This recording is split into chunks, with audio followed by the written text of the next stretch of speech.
Pruebas y angustias sé que sobrevendrán, pero mi casa bien segura estará, porque Jesús es la roca donde la edificamos. Mi casa y yo, mi casa y yo, mi casa y yo, mi casa y yo, mi casa y yo serviremos a Jehová. Mi casa y yo, mi casa y yo, mi casa y yo, mi casa y yo, mi casa y yo serviremos a Jehová. Si en otros dioses cree la humanidad y en sus milagros muy confiados están, ellos harán lo que quieran, pero yo sigo al Dios vivo.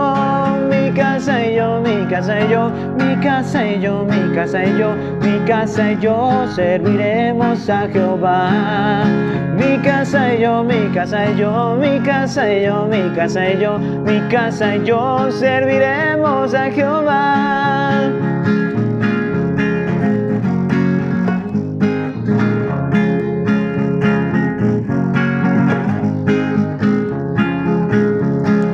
¿Quién nos podría separar de Jesús?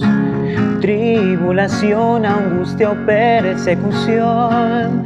Antes en todas las cosas somos más que vencedores. Mi casa y yo, mi casa y yo, mi casa y yo, mi casa y yo, mi casa y yo serviremos a Jehová. Mi casa y yo, mi casa y yo, mi casa y yo, mi casa y yo, mi casa y yo serviremos a Jehová. Mi casa y yo, mi casa y yo, mi casa y yo, mi casa y yo, mi casa y yo serviremos a Jehová. Mi casa y yo, mi casa y yo, mi casa y yo, mi casa y yo, mi casa y yo serviremos a Jehová.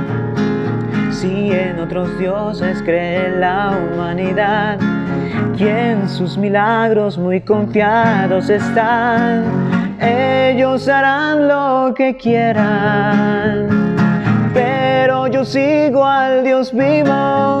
Mi casa y yo, mi casa y yo, mi casa y yo, mi casa y yo, mi casa y yo serviremos a Jehová.